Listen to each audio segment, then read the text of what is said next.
Time? 1:14:29. Oh, it was 2. 1:14.2. Yeah. Okay, I thought it was 1:14.7. That's better than I thought. Happy with that.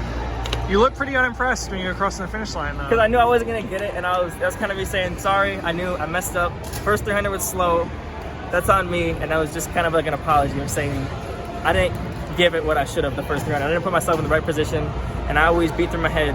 You got to execute every single part of the race. I didn't execute the first 2 good enough, and I knew that was going to cost me potentially running 1:13 again. So that was kind of just like my bad, I'm sorry, unimpressed. Like, but I mean, you're upset you didn't break the world record again, or world best again. Yeah, that's pretty best. high bar to clear, right? Yeah, it's definitely hard bar to clear, but I just knew, I was just thinking so much in that race that I was just like, I knew I did this part wrong. I can name like 3 things I did wrong already, and I just know if I would have done those a little better that I could have ran in the 1:13 again. So it was just kind of a little disappointing.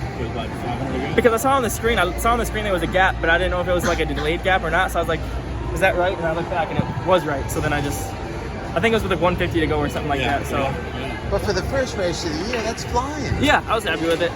And especially on this track. I always say this track's a little on the slower side. Like, I know it's not a slow track. It's renowned for like having fast times, but I think it's just because so many people ran on it. But it's not as fast as New York. I don't think it's nearly as fast as Melrose or Albuquerque, but happy with the time. What's the plan now? What's that? What's the plan now? Melrose games, then just go from there, race by race. What have you been working on this winter? A lot more than I did last winter. So last winter I was out pretty much the whole year and didn't start training until January. So to actually start up like mid-November and get that good 6-week block leading up to like early January, I think was just a really good like building block for me, opposed to like last year where I was kind of rushing things over and trying to do as much as I could in the Phoenix training camp. When now I just can kind of relax and just trust the process and go throughout the whole thing instead of just trying to like feel like I'm behind the entire season. Has Doha left you with kind of more confidence that you carry into your training and racing, or is it much the same as last year? I think it definitely has. I think it's just to know that I just go into every race knowing it's going to hurt. You know, I could be in 140 shape and a 144 is still not going to be easy. And I think it's just not taking like each race for granted. And because I think I've done that in the past where it's like, oh, I ran 143 and I felt great. Well, when you PR, you always feel great. You know what I mean? It's like when you don't PR, when you got to run rounds, that's when you start thinking about it. And I feel like everybody, when they PR, they says, oh, I feel like I could have ran faster. Well, that's because you felt great and you PR'd, you know what I mean? You're in the best shape of your life. So I'm just trying not to take each race for granted and just trying to run each race here. And that's why today, like, I kind of took it for granted and I didn't execute everything that I wanted to do. Is your mind at all in fast times this year, or is it purely about that medal in Tokyo? Just purely about, first off, making it to Tokyo, because USA is strong, but just trying to make it to Tokyo, and then once I'm there, just figure it all out. Because I think last year was a huge domino effect. I just thought about it week by week, and once I started getting a good building block, perfect time. Once I was getting a good building block indoors and onto outdoors, everything just kind of came with it instead of just looking at like the whole goal at the end. So you feel like you're further ahead at this point right this year than you were the same time last year? I would definitely think so. I mean, just with training wise, you know what I mean? So it's like, say like I can like do some of the same workouts. Maybe I do them the exact same, but I'm able to recover faster. Maybe I run the same time I do at Melrose or at a meet like this, but I recover faster and I'm just in better shape going off of it, you know? So. Do you have a goal in mind you want to accomplish at Melrose?